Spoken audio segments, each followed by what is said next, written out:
সুবহানাল্লাযী আসরা বিআবদিহি লাইলাম মিনাল মাসজিদিল হারাম লাইলাম মিনাল মাসজিদিল হারামি ইলাল মাসজিদিল আকসা।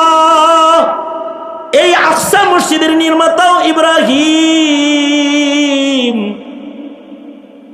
ইব্রাহিম আলাইহিস সালাতু ওয়াস সালাম। বাইতুল্লাহ নির্মাণের পরে যে অবশিষ্ট মাটিগুলা বেঁচে গিয়েছিল, আল্লাহ তাআলা ইব্রাহিমকে নির্দেশ করলেন কাবা নির্মাণের পরে যে মাটিগুলা জমা হয়েছে, ও আল্লাহর খলিল, এই মাটিগুলাকে সারা দুনিয়ার বাতাসের ভেতরে ছুঁড়ে মারেন। ইব্রাহিম নবী কাবা নির্মাণের অবশিষ্ট মাটি সারা দুনিয়ায় ছুঁড়ে মেরেছে।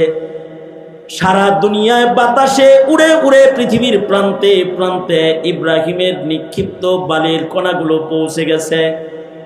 যেখানে যেখানে ইব্রাহিম আলাইহিস সালামের নিক্ষিপ্ত বালির কণা পড়েছে, হাদিসে আছে ওই জায়গায় কিয়ামতের আগে একটা মসজিদ নির্মাণ হবে।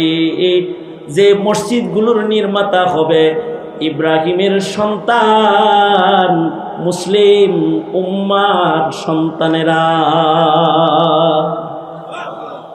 বাপেও মসজিদ বানাইছে, সন্তানরাও কিয়ামত পর্যন্ত মসজিদ বানাবে।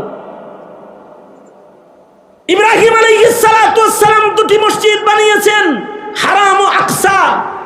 সন্তানরা সারা দুনিয়াতে মসজিদ বানাবে।